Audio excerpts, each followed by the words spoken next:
أعوذ بالله من الشيطان الرجيم. بسم الله الرحمن الرحيم. الحمد لله رب العالمين، والصلاة والسلام على أشرف الأنبياء والمرسلين وعلى آله وصحبه أجمعين. رب اشرح لي صدري ويسر لي أمري واحلل عقدة من لساني يفقهوا قولي. السلام عليكم ورحمة الله وبركاته. InsyaAllah pada pagi yang mulia ini ada orang bertanya dengan saya, yaitu tentang konsep, yaitu tentang iman kita. Apakah yang maksudkan dengan beriman kepada Allah Subhanahu Wa Taala? Tuan-tuan dan puan yang dirahmati Allah sekalian, insyaAllah saya akan cuba mengupas apakah yang maksudkan dengan beriman kepada Allah Subhanahu Wa Taala ini dengan sekupas yang insyaAllah dia boleh memberi panduan kepada kita, insyaAllah. Tuan-tuan dan puan yang dirahmati Allah sekalian, orang bertanya lah, rakan-rakan kita bertanya, yaitu, Tuan, bolehkah jelaskan kepada saya tentang konsep beriman kepada Allah Subhanahu Wa Taala secara terperinci, agar saya dapat menjauhi perkara-perkara yang bertentangan dengan syarak, yaitu agama Islam ini. Jadi, apakah yang sepatutnya saya kena buat? Maka tuan-tuan dan puan yang dirahmati sekalian, ini adalah jawapan daripada kita lah, orang-orang Islam. Sepatutnya kita akan bagi tahu macam ni. Dia akan detail sikit lah. Mungkin dia akan mengambil masa dalam beberapa jam. Jam InsyaAllah. Tapi semua kita akan tahu lah, InsyaAllah. Tuan-tuan dan puan yang dirahmati sekalian, kita hendaklah beriman. Kita ini wajib beriman kepada Allah Subhanahu Wa Taala, Tuhan kita. Apakah yang maksudkan dengan beriman ini?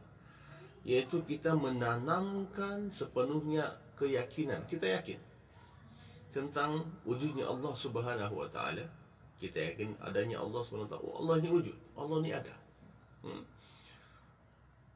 Dengan sifat rububiyah, ketuhanan, sifat uluhiyah, sifat, kita yakin dengan sifat Allah, kita yakin wujudnya Allah, kita yakin dengan adanya sifat rububiyah, kita yakin dengan adanya sifat uluhiyah Allah Subhanahu Wa Taala, nama-nama Allah Subhanahu Wa Taala, dan juga sifat-sifat Allah Subhanahu Wa Taala.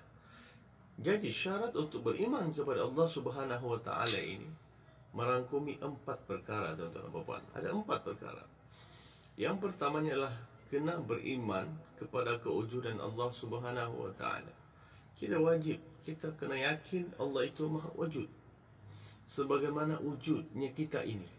Kita kena yakin, oh, saya ini wujud sebagaimana kita melihat bahawa wujudnya pokok-pokok. Tapi Allah tidak perlu kita lihat. Dan itu dinyatakan dalam kitab-kitab lama yang diajar oleh para nabi, para rasul. Dicatat di dalam kitab Taurat, kitab Zabur, kitab Injil, apatah lagi dalam Al-Quran, dan dicatatkan dalam kitab-kitab lama. Tuan-tuan dan puan yang dirahmati Allah sekalian, beriman kepada Allah Subhanahu Wa Taala 4 perkara tadi, iaitu satunya beriman kepada kewujudan Allah Subhanahu Wa Taala, yang mana kewujudan Allah Subhanahu Wa Taala ini telah dibuktikan melalui fitrah, akal dan dalil-dalil syarak. Kita akan yakin dengan terperinci lah. Yaitu saya akan katakan tentang dalil syarak ini. Kewujudan Allah Subhanahu Wa Taala diakui secara semula jadi oleh setiap makhluk. Setiap makhluk ini, tuan-tuan, dia kena yakin wujudnya Allah Subhanahu Wa Taala itu. Jadi dia diakui kewujudannya oleh setiap makhluk ini. Sesungguhnya Rasulullah SAW telah bersabda, yang bermaksud, setiap bayi yang baru dilahirkan berada dalam keadaan fitrah. Kullu mauludin yuladu 'ala al-fitrah.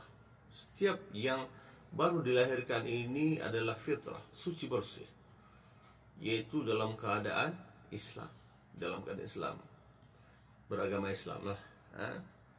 Tetapi kata Rasulullah SAW, ibu bapaknya lah yang menjadikan dia ini sama ada Yahudi Nasrani ataupun Majusi. Okey. Itu kata Rasulullah SAW dan Muhammad SAW. Kenapa? Sebelum dikisahkan bahwa sebelum roh ini Allah Subhanahu wa taala, roh ini Allah Subhanahu wa taala letakkan di dalam rahim bayi ini, baby ini asalnya tidak ada roh. Bila dia berada di minggu yang keempat, minggu yang ke-8 lebih kurang lah, 8 ke lebih kurang, ataupun dalam minggu yang ke berapa, 12 di dalam perut ibu, maka akan ada gerakan. Dia akan bermula dengan jantung. Nah, di masa itulah akan ada yang Allah letakkan roh. Dan roh ini kata Allah SWT tidak akan lulus melainkan sudah diuji. Yaitu soalannya adalah semasa berada di Lauh Mahfuz, Allah alam bisawab lah. Allah akan tanya, siapakah Tuhan kamu? Maka roh akan menjawab, bala. Dia katakan, roh itu beritahu bahwa Tuhan, engkaulah Allah Tuhanku. Maka roh itu akan Allah masukkan ke dalam rahim. Maka berdenyutlah jantung ataupun adalah roh si bayi dalam perut ibu. Fahamkan? Maknanya itulah kalimah la ilaha illallah. Itu jadi berdasarkan kepada hadis riwayat Imam Bukhari ini, carilah di nombor 1358 dan Muslim nombor 2658. Sahih Muslim dan Sahih Bukhari lah. Kita beri dia punya takhrij hadis ini. Dicarilah. Jadi Rasulullah SAW beritahu inilah, setiap bayi yang dilahirkan itu adalah dalam keadaan fitrah, yaitu mengakui Allah itu Tuhan dia. Allah itu adalah Tuhan segala makhluk ini. Tetapi apabila dia berada di bumi ini, kan, ia akan menjadikan dia ini sama ada dia Yahudi, Nasrani ataupun Majusi adalah ibu dan bapa dia. Itu hadis riwayat daripada Imam Bukhari dan Imam Muslim. Kan, subhanallah, muttafaqun alaih. Yang kedua teman-teman, yang kedua adalah dalil akal tentang kewujudan Allah Subhanahu wa taala. Yaitu kewujudan Allah Subhanahu wa taala ini dapat dilihat dengan adanya makhluk dari zaman dahulu sehingga kini. Wujudnya makhluk. bukan sangat manusia, tapi makhluk ciptaan Allah Subhanahu wa taala. Seperti apa? Seperti hewan, seperti pokok-pokok, semut dan sebagainya. Allahu Akbar, kan? Dan yang kita dengar adalah tentang jin, kan? Makhluk yang gaib yang kita tidak nampak ini. Maka tuan-tuan yang dirahmati Allah sekalian, setiap ciptaan pasti ada penciptanya. Siapakah yang mencipta bangunan ini? Siapakah mencipta telepon? Siapakah mencipta? Mesti ada pencipta dia. Itu akal, dalil akal. Ia tidak mungkin tercipta dengan sendirinya atau secara kebetulan. Mustahil. Adalah benda paling mustahil di bumi ini tiba-tiba ada tanpa ada yang menciptanya. Kan? Mustahil yang tiba-tiba. Mustahil. Jadi kewujudan sistem yang indah ini telah membuktikan dengan jelas bahwa ia tidak dicipta secara kebetulan. Tidak akan ada suatu perkara yang dicipta ini secara kebetulan. Sesuatu yang terjadi secara kebetulan tidak akan memiliki sistem yang baik dan teratur. Mustahil. Kan? Jadi, jika semua makhluk tidak mungkin tercipta dengan sendirinya, sudah pasti ada penciptanya. Jawaban dia adalah Allah Subhanahu wa taala, Tuhan semesta alam. Allahu Akbar. Firman Allah Subhanahu wa taala yang bermaksud dalam surah Thur ayat 52 35 ya. Yaitu, adakah mereka telah tercipta dengan sendirinya? Allah tanya dalam Al-Quran. Atau mereka yang telah mencipta diri mereka sendiri? Allah beritahu, orang-orang kafir ini tidak percaya bahawa mereka diciptakan oleh Allah Subhanahu wa taala. Ada yang mencipta mereka. Dia tidak percaya. Bayangkan je lah. Jadi Allah pun tanya, adakah mereka dicipta dengan sendiri? Kan? Orang melihat bagaimana seorang bayi itu boleh keluar daripada perut ibu. Bukan setakat manusia, hewan keluar. Kan? ataupun mereka itu telah mencipta diri mereka sendiri. Allah tanya dalam surah. Jadi mustahil mereka dicipta tanpa pencipta dan tercipta dengan sendirinya. Mustahil. Allah Akbar. Jadi sudah tentulah Allah Subhanahu Wa Taala lah pencipta mereka. Subhanallah. Contoh nomor ketika mana Jubair bin Mut'im kan, mendengar Rasulullah SAW telah membacakan surah At-Tur hingga ayat yang bermaksudnya. Nah, ini seorang sahabat lah. Adakah mereka tercipta dengan sendiri tanpa pencipta, atau mereka yang mencipta diri mereka sendiri? Adakah mereka yang menciptakan langit dan bumi itu? Allah tanya lagi. Adakah mereka orang kafir Mekah itu mencipta langit dan bumi? Sudah tentu tidak. Bahkan ini kata Allah, sudah tentu tidaklah. Bahkan mereka adalah orang-orang yang tidak meyakini apa yang mereka katakan. Orang kafir Mekah itu dulu tuh, jangan bercakap, jangan tidak yakin dengan apa yang jangan cakap sebenarnya. Allahu Akbar. Adakah mereka memiliki perbendaharaan Tuhanmu? Atau mereka kah yang berkuasa mentadbir segala-galanya? Nah, dalam surah As-Sur inilah Allahu Akbar walillahil hamd. Jadi itulah persoalan dan jawaban yang Allah SWT berikan. Bagaimanakah dalil akal ini? Kita hendaklah beriman kepada Allah Subhanahu Wa Taala. Dan ketika itu Jubair masih seorang musyrik. Maknanya dia belum lagi mengucap syahadah. Syahadu an la ilaha illallah, syahadu anna Muhammad Rasulullah. Maka beliau pun berkata, ayat ini membuat hatiku hampir melayang.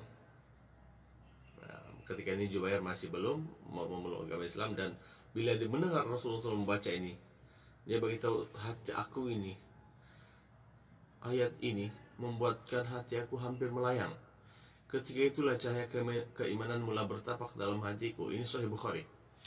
Boleh lihat dalam hadis Sahih Bukhari lah. Maknanya Jubair ini, sahabat Rasulullah sebelum dia masuk Islam, dia terkejut dengan ayat ini. Dia seolah-olah macam yang terpaku lah, terkejut. Itulah, siapa yang cipta saya? Maka saat itu dia pun mendalami agama Islam, dia berjumpa Rasulullah SAW dan mengucap syahadah. Subhanallah. Dicatatkan dalam Sahih Bukhari. Tentang apa yang dirahmati Allah sekalian, jika ada seseorang menceritakan kepada kamu ada sebuah istana dikelilingi taman yang indah, di celah-celahannya pula mengalir sebatang sungai yang deras, dan di dalamnya dipenuhi tempat beradu yang dihiasi cantik setiap penjuru. Kemudian dia berkata bahwa istana itu tercipta dengan sendirinya. Kamu percaya? Dalam hal ini sudah tentu kamu akan menolak dakwaan itu. Kan? Ada satu istana di sana tuh, cantik. Ada sungai dan sebagainya, cantik betul-betul. Tercipta dengan sendiri waktu istana tuh. Kita pun akan terkejut. Membohong, betulan. Mustahil. Itu perempuan, maka akal mengatakan bohong, terus bohong. Jadi dalam hal ini tentulah kita akan menolak dakwaan itu dan menganggap dia sebagai satu cerita bodoh, cerita bohong. Jadi logikkah alam yang meliputi langit, bumi dan planet-planet yang tersusun indah ini tercipta dengan sendirinya? Logikkah? Ada orang mempertikaikan tentang kewujudan Allah, kewujudan bahwa ini semula jadi ini bumi ini. Yang planet-planet lain itu kenapa dia boleh tersusun? Kenapa asteroid tidak berlanggar dengan bumi dan planet lain? Batu-batu asteroid itu masih ada yang menyusunnya. Allah Akbar. Jadi dalil akal ini boleh difahami oleh seorang Badui yang tinggal di ceruk kampung. Badui ini orang kampung lah, orang ulu, jauh daripada manusia. Jadi, jika ditanya tentang bagaimana dia mengetahui tentang Tuhannya, dia akan menjawab, seorang Badui ini, orang yang tinggal di ulu ini, kewujudan najis unta menunjukkan wujudnya apa? Najis ini wujudnya apa? Kalau kamu nampak tai, najis tai. Kalau seorang orang Badui, ditanya dengan dia tentang kewujudan sesuatu ini, dia beritahu macam ini saja. Kewujudannya najis unta ini menunjukkan adanya seekor unta. Maksudnya di sini kewujudan tai kucing, maknanya ada kucing di sini. Dan bekas tapak kasut menunjukkan ada orang berjalan. Nampak kan? Bekas tapak kasut, tapak selipar, dan tapak kaki ini, maknanya ada orang yang berjalan di situ. Jadi tidakkah langit yang berbintang, bumi yang berbukit bukau, dan lautan yang berombak? Lautan berombak, orang Badui pernah nampak laut? Dan pasti orang yang tinggal di laut dia akan nampak, oh ada ombak pula tu laut, menunjukkan tentang kewujudan Allah Subhanahu wa taala, yang mana Allah yang Maha mendengar lagi Maha melihat. Subhanallah. Itu yang pertama. Yang kedua, beriman kepada sifat rububiyah Allah Subhanahu wa taala. Kan? Apa yang dimaksudkan dengan tauhid rububiyah ini? Ini wajib ini kita ketahui lah. Maksud rububiyah ialah mengakui Allah Subhanahu wa taala itu sebagai Tuhan. Allah itu Tuhan, Tuhan kita lah. Dan dia tidak mempunyai sekutu ataupun pembantu. Allah Subhanahu wa taala ini tidak ada sekutu. Tidak ada Tuhan yang sama dengan dia. Tidak ada pembantu-pembantu Allah Subhanahu wa taala ini. Tidak ada. Allah tidak memerlukan pembantu. Itulah dikenal sebagai rububiyah. Ar-Rabb yaitu Tuhan yang mencipta, Tuhan yang mentadbir, Tuhan sebagai raja, menjadi raja dan bertadbir alam ini. Oleh itu tidak ada pencipta selain Allah Subhanahu wa taala. Tiada raja selain Allah Subhanahu wa taala. Tidak ada pentadbir segala urusan melainkan Allah Subhanahu wa taala. Allah yang akan urus segala-galanya. Bagaimana tentang kehidupan manusia? Siapa yang urus tentang manusia? Allah. Peredaran darah dalam badan manusia ini diurus oleh Allah Subhanahu wa taala. Pertumbuhan sel-sel dalam badan manusia ini diurus oleh Allah Subhanahu wa taala. Tumbuhnya durian musangking berbuah itu urusan Allah Subhanahu wa taala. Allah mentadbir. Yang dibuat oleh siapa? Hanya manusia yang buat. Subhanallah, hebatnya Allah Subhanahu wa taala. Kan? Bagaimana kita nak menguatkan kita punya keimanan kepada Allah Subhanahu wa taala? Beriman dengan sifat ketuhanan Allah, rububiyah Allah Subhanahu wa taala. Ada dalil, ada firman Allah Subhanahu wa taala yang bermaksud ingatlah kepada Allah. Ini dalam surah Al-A'raf ayat 54 ya. Ingatlah kepada Allah jualah segala urusan penciptaan sekalian makhluk dan urusan pemerintahan. Dalam surah Al-A'raf ini ayatnya. Ayat ini dia membuktikan bahwa Allah Subhanahu wa taala adalah wujud. Kan ingat. Dan sifat uluhiyah Allah Subhanahu wa taala adalah sebagai raja dan mentadbir alam. Subhanallah. Juga dalam surah Yunus, Al-Quran kita lama nih, 1400 lebih tahun sudah ini Al-Quran ini wujud. Itu juga dengan Injil, Zabur, Taurat, dan kitab-kitab yang lain itu bercerita tentang kehebatan Allah Subhanahu wa taala, kewujudan Allah Subhanahu wa taala. Firman Allah Subhanahu wa taala yang maksudnya dalam surah Yunus ini ayat 31. Maksudnya, tanyakanlah kepada mereka orang musyrik. Tanyakan kepada orang musyrik. Orang musyrik inilah yang tidak Tuhan. Siapakah yang memberi rezeki kepada kamu dari langit dan bumi? Atau siapakah yang menguasai pendengaran dan penglihatan? Siapakah yang mengeluarkan makhluk yang hidup dari benda yang mati dan mengeluarkan benda yang mati dari makhluk yang hidup? Siapakah yang mentadbir segala urusan? Orang-orang musyrik itu pasti menjawab Allah.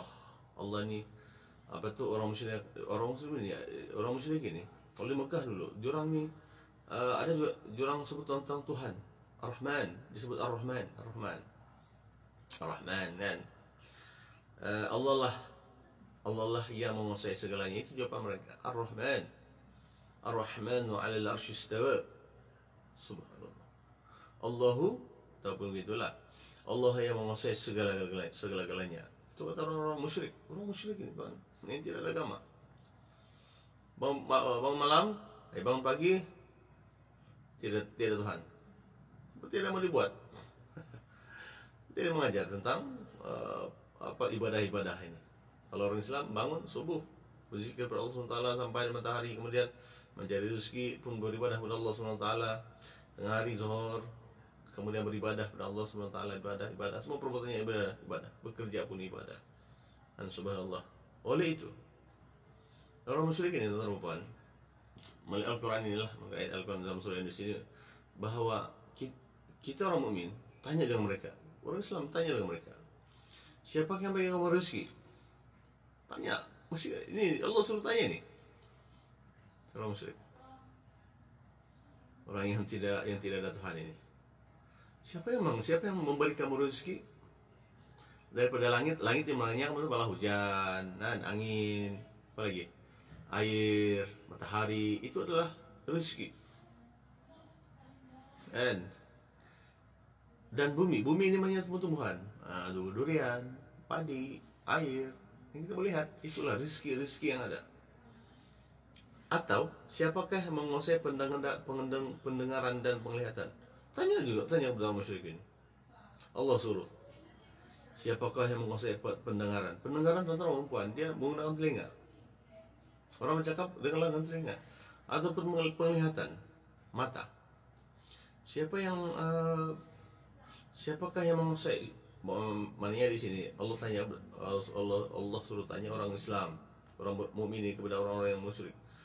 Orang Islam sudah tahu bahwa yang bagi rezeki semuanya Allah, yang akan menyebabkan kita mendengar dan juga melihat ini atas kudrat Allah Subhanahu wa taala. Dan atas kekuasaan Allah Subhanahu wa taala, Allah punya kekuasaan. Kita melihat. Tanya, pasti udah. Kita tanya lagi. Itu saja. Ada lagi. Tanya lagi, siapakah yang mengeluarkan makhluk yang hidup dari benda yang mati? Tanya deh, siapa yang kasih hidup batu daripada makhluk yang hidup itu dari benda yang mati? Benda mati, tahu benda mati? Hah? Kita tahu. Contoh kita lihat kepada itu benda mati ini, teman-teman, kita lihat paling mudah lah, pokok kayu tebang, maka pokok itu akan matilah. Tapi tiba-tiba ada yang tumbuh di atas pokok itu. Siapa yang kasih tumbuh itu? Kulat misalnya. Ada satu ilmu sekarang ini, ada ilmu yang dibuat oleh orang, ilmu ini dibuat oleh satu ilmu yang boleh mendatangkan uang, mencipta uang. Macam mana mau cetak duit, macam mana buat duit ini? Yaitu teman-teman, ada satu penanaman kulat ini untuk dimakan, sayuran. Jadi orang gunakan remumuk apa namanya? Yang kayu yang sudah mati ini untuk menumbuhkan kulat. Subhanallah, hebat kan? Siapa yang kasih tumbuh semua itu? Allah Subhanahu wa taala. Yang mati boleh tumbuh sesuatu. Subhanallah. Dan siapakah pula yang mengeluarkan daripada benda yang mati daripada makhluk yang hidup? Nah, itu tidak masalah. Teman-teman, ada satu teknik yang kita lampak sekarang adalah teknik cantuman ya. Yaitu kalau kita tengok pokok durian yang hidup ni kan, kita tebang, ini akan matilah. Yang dia punya tiang ini tidak akan mati. Dia punya tunggul tidak akan mati tuh, sebab dia masih lagi ada hidupan. Coba kemudian ambillah pucuk durian, kasih cantum dia, insya Allah tunggu 3 tahun berbuah itu durian. Siapakah yang menghidupkan itu? Siapakah yang menghidupkan durian? Mangga pun begitu. Mangga kan yang di perlis ini apa nih? Harum manis, famous dari harum manis. Subhanallah, Allah lah yang tumbuhkannya. Tanya orang kafir, tanya orang-orang yang musyrik kata Allah Subhanahu wa taala dalam surah Yunus ini ayat 1 ini. Kemudian tanya lagi kepada orang musyrik ini, kata Allah SWT, siapakah yang mentadbir segala urusan? Baru kita kena tanya, siapa yang mentadbir seluruh urusan di muka bumi ini? Kasih jalan matahari. Matahari ini dia akan matahari kalau dalam sains bumi ini dia mengelilingi matahari. Bumi ini berputar 24 jam satu hari. Matahari ini dia punya sinar yang sama. Dia punya hidrogen terlampau banyak hidrogennya, maka kenapa matahari tidak terbakar? Ini memang tidak terbakar. Dia satu planet yang Allah mengeluarkan api saja, yaitu matahari lah. Semua yang berada di matahari akan terbakar. Plus itu apa yang mendekati matahari akan terbakar. Allahu Akbar. Siapa yang ngurus semua ini? Malam kita melihat bulan. Tuan-tuan perempuan, bulan ini tuan-tuan perempuan dia akan ada proses bulan. Yang jadi bulan, kemudian dia jadi separah, kemudian dia akan jadi bulat, kemudian dia akan balik kepada asal. Dalam surah Yasin ada disebut. Tanya kepada orang musyrik, kata Allah SWT dalam surah Yunus ini, siapa yang urus? Jalan tidak bukan jawaban mereka ialah Ar-Rahman. Subhanallah. Apa jawab mereka kata Allah SWT? Pasti jawab mereka adalah Allah yang menguasai segalanya. Subhanallah. Maka firman, saya teruskan lagi bagaimana kita supaya kita ini yakin kewujudan Allah SWT ini dalam sifat rububiyah Allah SWT. Dan yaitu firman Allah SWT dalam Al-Quran lagi dalam surah Al-Fatir ayat yang ke-13. Yang melakukan semua ini adalah Allah. Allah Tuhan kamu. Baginya lah kuasa pemerintahan. Bagi ini Allah ini mempunyai kuasa pemerintahan, pentadbir. Sedangkan mereka yang kamu sembah selain Allah SWT itu tidak mempunyai apa-apa senipis. Tidak mempunyai apa-apa walaupun senipis biji senipis kulit biji kurma. Biji kurma, kamu pernah apakah? Kurma ini ada kulit. Dalam surah Al-Fatir, maknanya paling nipis antara Allah ialah yang paling nipis kulitnya inilah kurma. Biji kurma, kurma lah, buah kurma yang makan bulan Ramadan. Coba kamu lihat dia punya kulit tuh. Dalam surah Al-Fatir ayat 13. Mana tuan-tuan dan puan, Allah beritahu di sini bahwa Allah ini adalah pentadbir.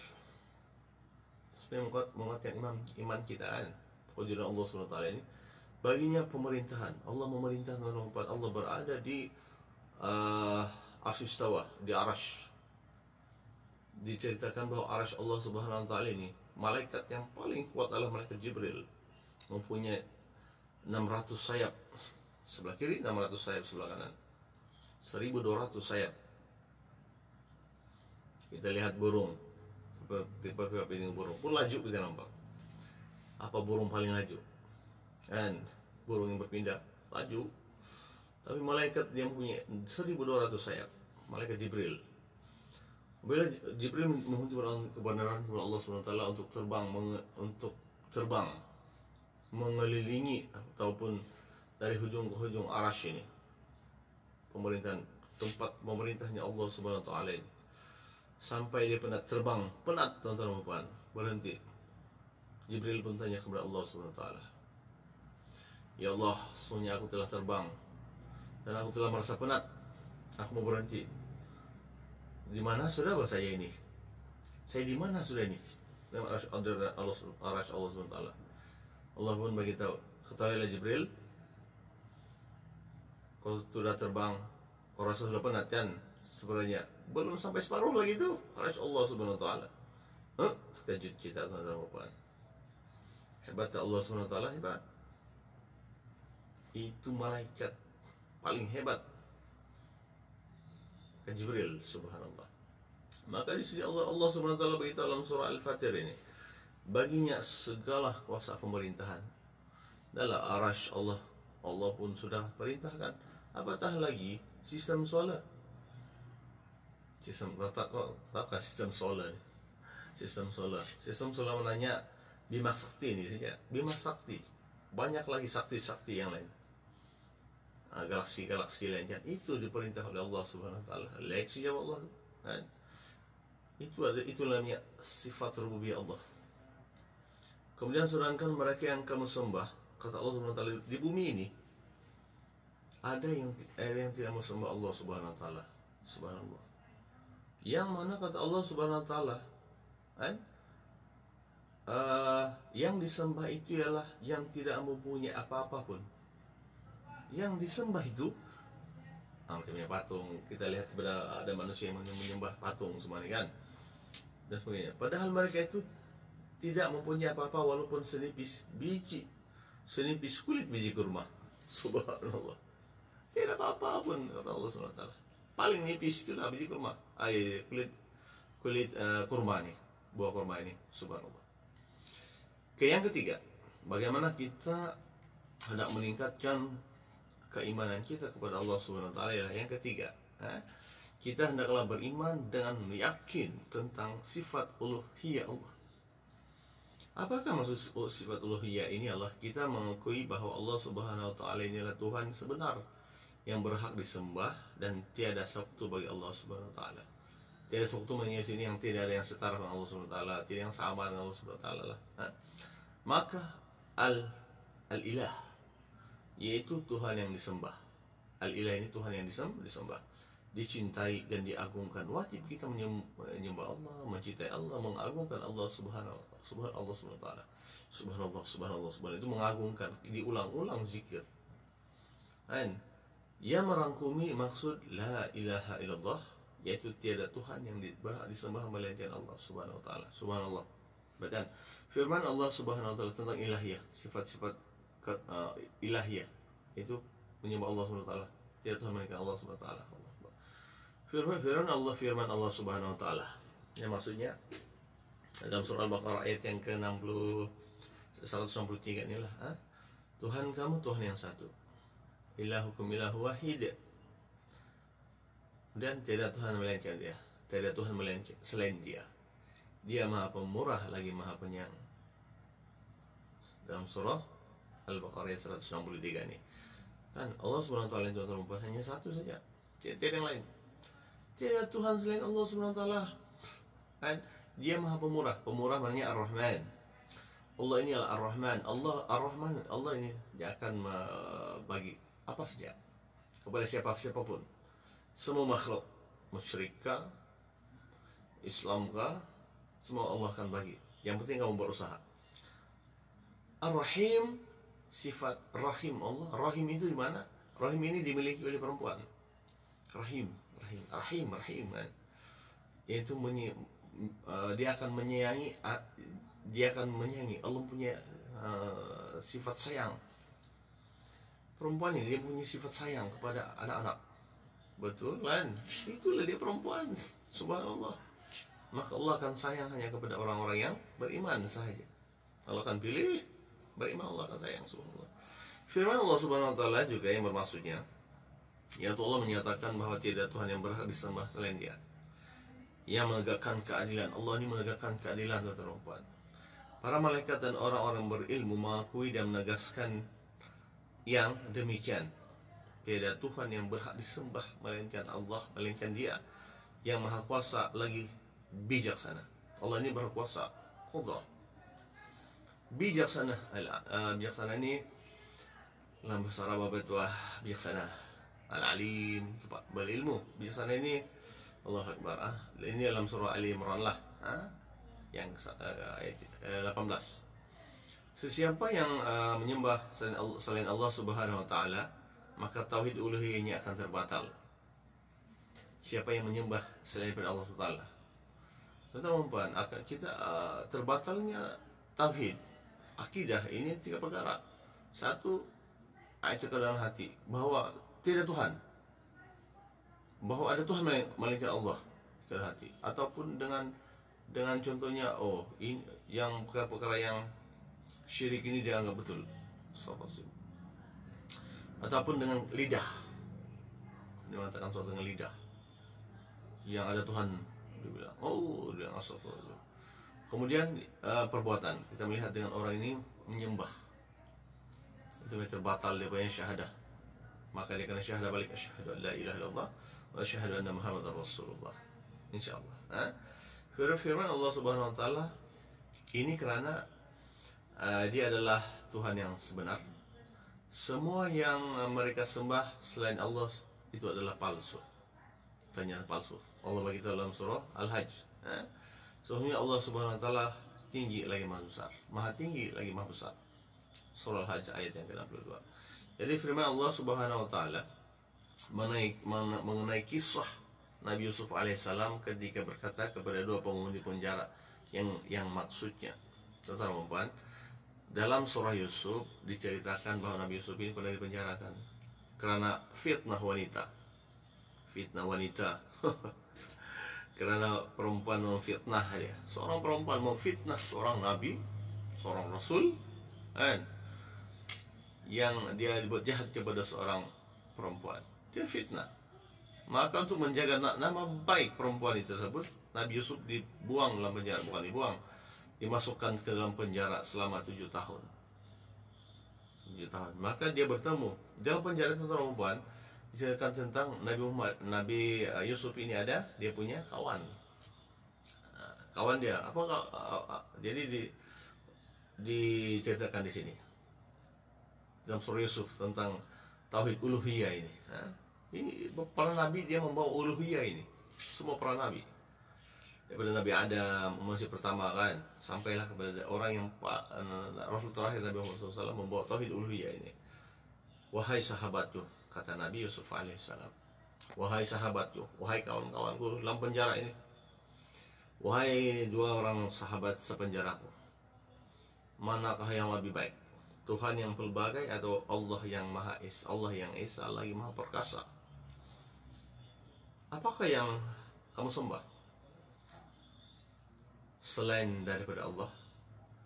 Hanyalah apa yang kamu sembah selain daripada Allah hanyalah nama-nama yang kamu dan datuk nenek kamu yang kasih nama, yang namakan, yang bagi nama, kata Nabi Yusuf kepada sahabatnya dalam penjara ini. Allah tidak pernah menurunkan sebarang bukti untuk membenarkannya. Bayangkanlah keimanan Nabi Yusuf alaihissalam terlalu tinggi. Kan? Surah Yusuf ayat 39 dan 40. Jadi tidak ada yang berhak disembah melainkan Allah Subhanahu wa taala. Hak ini tidak boleh dikongsi dengan sesiapapun. Untuk perkara menyembah ini tidak ada hak bagi makhluk lain untuk disembah. Hanya Allah yang mesti disembah. Dan sama ada malaikat, nabi maupun rasul tidak boleh menyembah malaikat, tidak boleh menyembah nabi, tidak boleh menyembah rasul. Oleh itu dakwah para rasul semuanya sejak Nabi Adam alaihi salam sehinggalah Nabi Muhammad SAW, nabi yang terakhir, rasul yang terakhir, hanya tertumpu kepada kalimah la ilaha illallah. Dan itulah firman Allah Subhanahu wa taala yang bermaksud dalam surah Al-Anbiya ayat yang ke-25. Bagaimana para anbiya ini, para nabi-nabi ini disuruh bagi tahu la ilaha illallah saya ini. Kami tidak utuskan seorang rasul pun sebelum kamu wahai Muhammad, melainkan mewahyukan kepadanya bahwa tiada Tuhan yang berhak disembah melainkan aku, kata Allah. Ini Allah beritahu. Oleh itu beribadahlah kamu hanyalah kepadaku. Surah Al-Anbiya ayat yang ke-25. Tetapi kaum musyrikin enggan menerima dakwah para nabi ataupun para rasul ini. Para rasul dibagi tahu ada 313 orang. Manakala para nabi 124.000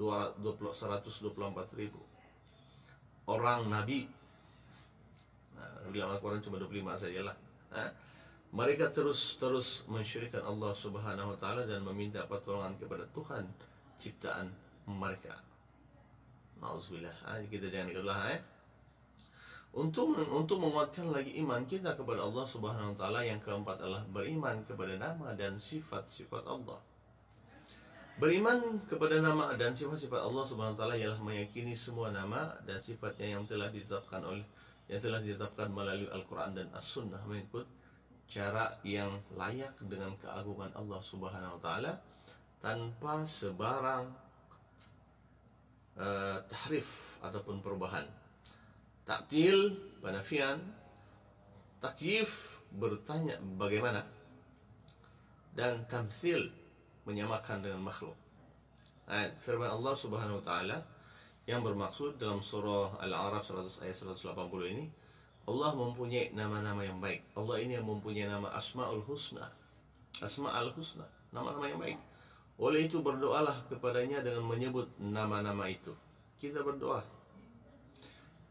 Pulaukanlah orang-orang yang berpaling daripada kebenaran dalam menggunakan nama-nama Allah. Sebutlah nama Allah: Ar-Rahman, Ar-Rahim, Al-Jabbar, Allah, Al-Muntaqim, dan Al-Hakim. Gunakan semua itu, berzikirlah dengan nama Allah Subhanahu wa taala. kan, mereka akan mendapat balasan atas apa yang telah mereka kerjakan. Kemudian banyak lagi berlaku perbezaan pendapat di kalangan umat Islam dalam membahaskan nama dan sifat Allah Subhanahu wa taala ini. Namun pendekatan terbaik ialah seperti yang dilakukan oleh golongan ahli sunnah wal jamaah. Ahli sunnah wal jamaah ini yang memang ma'ruf lah, ahli sunnah wal jamaah ini, yaitu menyerahkan urusan itu kepada Allah Subhanahu wa taala tanpa ta'wil. Janganlah ta'wil, menta'wil kanan. Ta'til, takyif dan tahrif. Apa yang tidak dijelaskan dalam Al-Quran dan As-Sunnah mereka diamkan. Firman Allah Subhanahu wa taala yang bermaksud, kemudian jika kamu berselisih berpendapat dalam satu perkara, kembalilah kepada Allah, yaitu Al-Quran dan As-Sunnah, dan kepada Rasul As-Sunnah, jika benar kamu beriman kepada Allah dan hari kiamat. Ilmu surah An-Nisa ayat 59. Dan juga selain Al-Quran dan As-Sunnah, umat Islam juga dituntut untuk beriktikad dengan akidah yang dipegang oleh salafus salih. Salafus salih ini yaitu para sahabat, tabi'in dan tabi'in. Ini karena mereka adalah generasi yang paling tahu maksud firman Allah dan sabda Rasulullah SAW. Inilah orang-orang salafus salih. Abdullah bin Mas'ud berkatalah, ini maksud dia lah. Abdullah bin Mas'ud ini orang Arab, tangan dia cakap Melayu kan. Jadi sesiapa di antara kamu yang ingin mengikuti jejak kami, ini sahabat lain, maka ikutilah orang yang telah meninggal dunia. Yang masih hidup tidak akan terlepas daripada fitnah. Mereka adalah para sahabat Nabi Muhammad SAW. Mereka lah umat yang paling baik, memiliki ilmu yang dalam dan tidak melampau. Para sahabat ni, mereka adalah generasi yang telah dipilih oleh Allah Subhanahu wa taala untuk menegakkan agama Allah Subhanahu wa taala dan menjadi sahabat setia Nabi.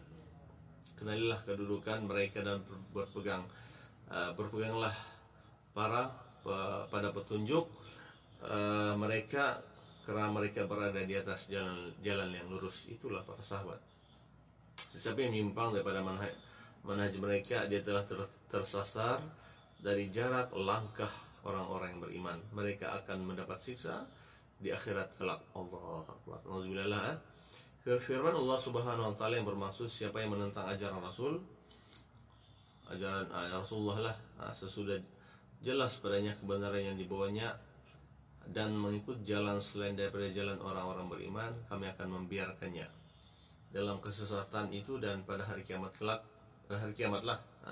kelak kami akan memasukkannya ke dalam neraka Jahannam, dan ia adalah seburuk-buruk tempat kembali. Neraka ini, kalau bercerita tentang neraka, ada 7 lagi neraka. Allah Akbar, na'udzubillah. Semoga kita masuk dalam 7 pintu syurga, 7 syurga lah. Surah An-Nisa yang 115. Allah Subhanahu wa taala mensyariatkan seorang beriman seperti para sahabat, karena hanya dengan cara itu sahaja ia akan dapat petunjuk. Subhanallah. Firman Allah Subhanahu wa taala yang bermaksud dalam surah Al-Baqarah 137 ini, jika kamu beriman seperti kamu para sahabat, maka mereka pasti mendapat petunjuk. Subhanallah. Surah Al-Baqarah 137 ini.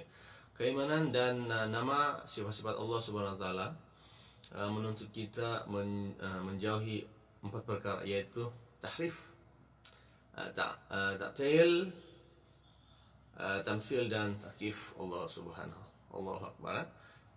Apakah tahrif ataupun takwil ini? Adalah mengubah, yaitu mengubah maksud pada nama dan sifat Allah Subhanahu wa taala yang dinyatakan dalam Al-Quran dan sunnah kepada maksud lain.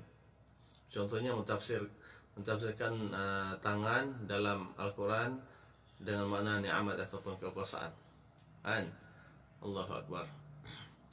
Kemudian ta'til, menolak semua atau sebahagian nama dan sifat Allah. Sesiapa yang menolak salah satu daripada nama dan sifat-sifat Allah, sedangkan perkara itu dinyatakan dengan jelas dalam Al-Quran dan As-Sunnah, dia dianggap tidak beriman pada nama dan sifat Allah Subhanahu wa taala. Yang ketiga adalah tamsil, menyamakan sifat Allah yang makhluk, menyamakan sifat Allah dengan makhluk. Misalnya tangan Allah sama dengan tangan makhluk. Allah Akbar. Allah mendengar sama dengan makhluk. Cara Allah mendengar sama dengan makhluk. Dia bilang, Allah mendengar semacam hewan lah. Dia bilang, Allahu Akbar. Ataupun Allah bersemayam di atas arash, sama dengan seperti manusia itu duduk di atas kerusi. jam dia nampak raja kan di muka bumi ini kan. Dia beritahu itu. Allah, na'udzubillah. Tidak, firman Allah Subhanahu wa taala yang bermaksud dalam surah Asy-Syura ayat 11 lah, tidak ada yang menyamai dari segi zat, sifat dan kekuasaannya. Dialah yang Maha mendengar lagi Maha melihat. Subhanallah. Taif. Maksudnya coba memikirkan atau mencari hakikat sifat Allah secara mendalam. Perbuatan yang boleh menyesatkan kerana manusia tidak mungkin mengetahui hakikat sebenarnya Allah Subhanahu wa taala. Firman Allah Subhanahu wa taala maksudnya dalam surah At-Taha ayat 110 ini, mereka tidak mengetahuinya secara menyeluruh. Manusia ini tidak tahu tentang Allah Subhanahu wa taala secara menyeluruh. Jadi tuan-tuan dan puan, sesiapa yang menjauhi empat larangan ini berarti dia telah beriman kepada Allah dengan sempurna, tuan-tuan dan puan. Jadi saya itu saja untuk perkongsian pada hari ini. InsyaAllah dia akan bagi kepada kita bagaimanakah kita hendak meningkatkan keimanan kita kepada Allah Subhanahu wa taala. InsyaAllah. Jadi dengan betul-betul wabillahi taufiq. Assalamualaikum warahmatullahi taala wabarakatuh.